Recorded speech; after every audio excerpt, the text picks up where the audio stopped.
À vous, frères et sœurs, chers amis abonnés, c'est un réel plaisir de vous retrouver une fois encore sur notre chaîne d'évangélisation, Parole de Dieu au quotidien.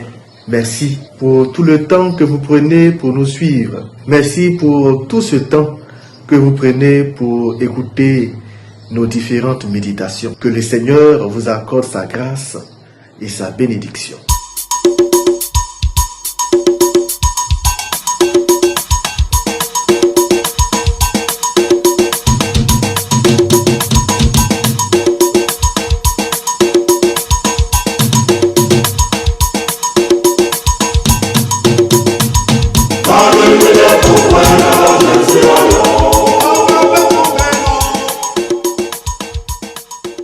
Frères et sœurs, depuis donc le dimanche 30 novembre dernier, nous avons entamé le temps de l'Avent.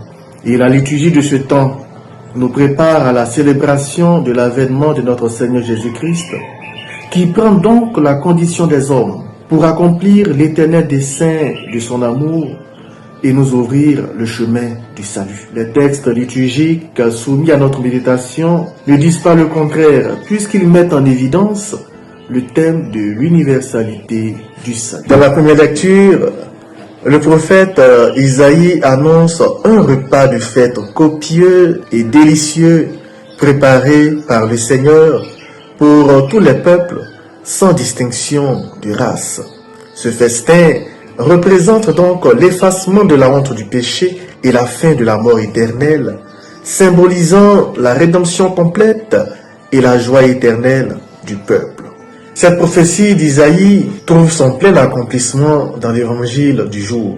En fait, après avoir prêché dans la région de Tyr et de Sidon, au-delà des frontières de la Palestine, Jésus revient en Galilée et une seconde fois, il va multiplier les pains. Mais cette fois-ci, les bénéficiaires de ce miracle ne sont plus les Hébreux, non. Les bénéficiaires de ce miracle seront les païens qui avaient accompagné Jésus en Galilée. Saint Matthieu note en effet qu'après la multiplication des pains, la foule assemblée rendit gloire au Seigneur, le Dieu d'Israël. Le but de ce miracle, frères et sœurs, est donc de montrer que tous les hommes, indistinctement, peuvent être sauvés. Les disciples comprennent alors combien la tâche qui, dans un futur proche, leur sera confiée est difficile et exigeante. Alors ils se posent en eux-mêmes ces différentes questions. Où trouverons-nous dans un désert assez de pain pour qu'une telle multitude mange à sa faim?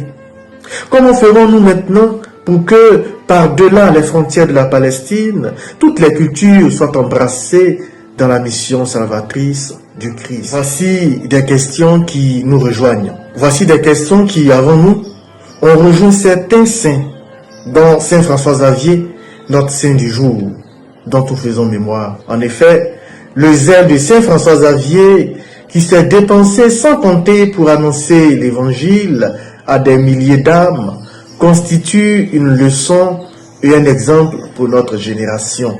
Il nous rappelle l'urgence, il nous rappelle la nécessité de la mission. Saint François Xavier, canonisé en même temps qu'Ignace de Loyola, le 12 mars 1622, est le patron céleste des missions catholiques. La légende rapporte que Saint Ignace, quand il envoya Saint François Xavier en Orient, lui disait ceci: va et enflamme le monde. Oui, frères et sœurs, nous devons aller au-delà et enflammer le monde, comme Jésus dans les évangiles.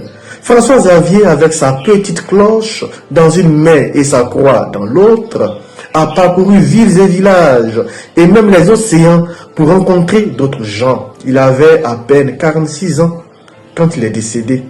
Et pourtant, pendant ces 11 années en Asie, il avait fait presque 80 000 kilomètres dans des conditions difficiles. Pour conclure, qu'est-ce que nous pouvons apprendre de Saint François Xavier à travers sa mémoire? Tout simplement, frères et sœurs, soyons des missionnaires dans nos différents milieux de vie, tout en faisant des disciples là où nous sommes. Que nos doutes, que nos faiblesses, que nos difficultés, y compris les persécutions, ne nous freine pas. Au contraire, avec un cœur accueillant, humble et pauvre, avançons tous ensemble pour annoncer la bonne nouvelle que Dieu est compassion et qu'il est toujours avec nous. Demandons donc à Saint François Xavier d'intercéder pour nous afin que Jésus nous vienne en aide au cœur de nos souffrances, au cœur de notre propre faim.